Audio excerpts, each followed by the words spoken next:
안녕하세요. 오늘은 생성형 AI in Action이라는 책을 바탕으로 여러분의 AI 프로토타입을 실제 서비스로 만드는 그 험난한 여정을 한번 들여다보려고 합니다. 특히 가장 어렵다는 3부, 바로 프로덕션 단계에 대해 집중적으로 이야기해 볼게요. 자, 이런 상황 한번 생각해 볼까요? 정말 기가 막힌 아이디어로 개념 증명, 그러니까 POC 모델을 완성했어요. 너무 멋지죠? 그런데 내 노트북에서 잘 돌아가는 이 데모랑 수만 명의 사용자가 쓰는 실제 애플리케이션 사이에는 정말 어마어마한 벽이 있거든요. 이 프로토타입을 진짜 서비스로 만드는 과정, 이게 바로 프로덕션의 관문이라고 불리는데요.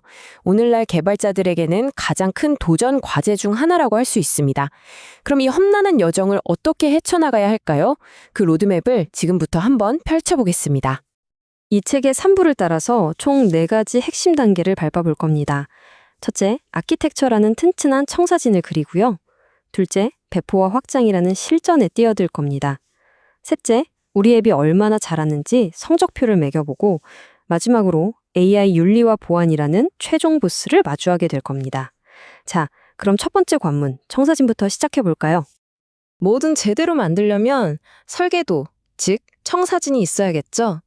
10장에서는 바로 생성형 AI 앱 스택이라는 아주 중요한 개념적 아키텍처를 소개합니다. 여기서 진짜 중요한 포인트는요, 이 스택이 기존의 클라우드 아키텍처를 완전히 버리고 새로 만드는 게 아니라는 점이에요.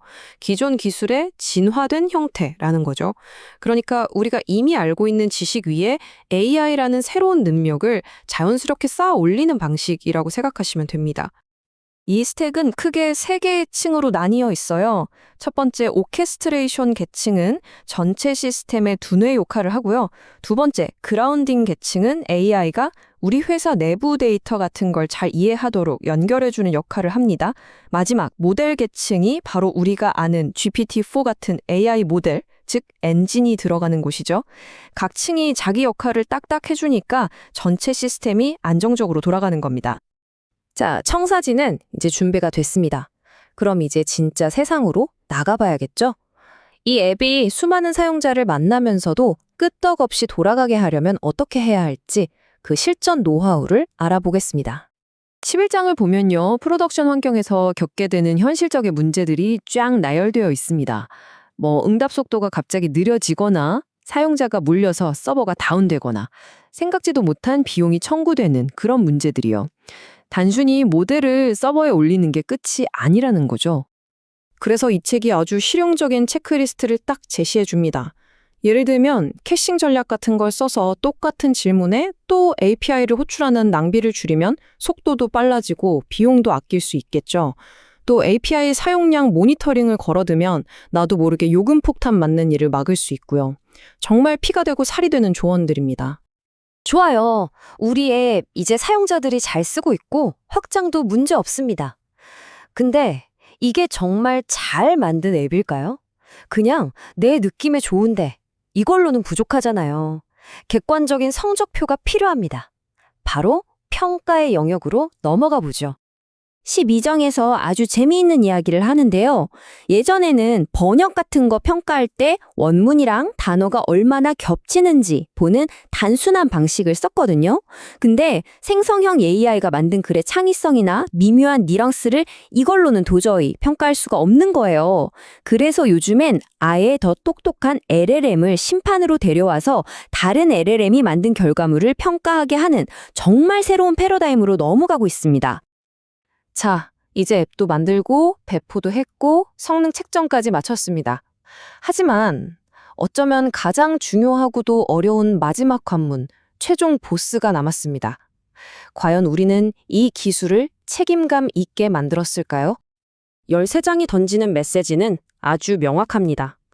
윤리와 보안은 서비스 다 만들고 나서 덧붙이는 기능이 절대 아니라는 거예요. 이건 처음 설계 단계부터 고민해야 할 핵심 엔지니어링 원칙이라는 거죠. 특히 이 책은 오아스프라는 유명한 보안 커뮤니티에서 발표한 LLM의 주요 보안 위협들을 짚어주는데요.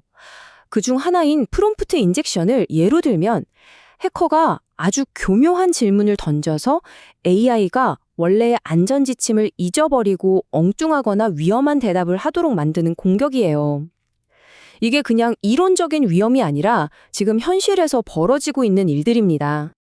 그럼 어떻게 해야 할까요? 해결책은 체계적으로 접근하는 겁니다. 책임감 있는 AI 수명주기라는 4단계 프레임워크를 통해 위험을 미리 식별하고 측정하고 완화하고 운영 단계에서도 계속 모니터링하는 거죠. 자, 이제 모든 과정을 다 살펴봤습니다. 결론은 아주 명확하죠? 생성형 AI 프로젝트의 성공은 그냥 멋진 모델 하나만 있다고 해서 되는 게 절대 아닙니다. 우리가 오늘 이야기한 4가지 기둥, 즉 튼튼한 아키텍처, 현실적인 배포 전략, 의미 있는 평가, 그리고 윤리와 보안에 대한 깊은 책임감, 이 모든 것이 갖춰질 때 비로소 여러분의 프로토타입은 진짜 프로덕션 시스템으로 거듭날 수 있는 겁니다. 여러분의 AI는 진짜 프로덕션 환경을 감당할 준비가 되었나요?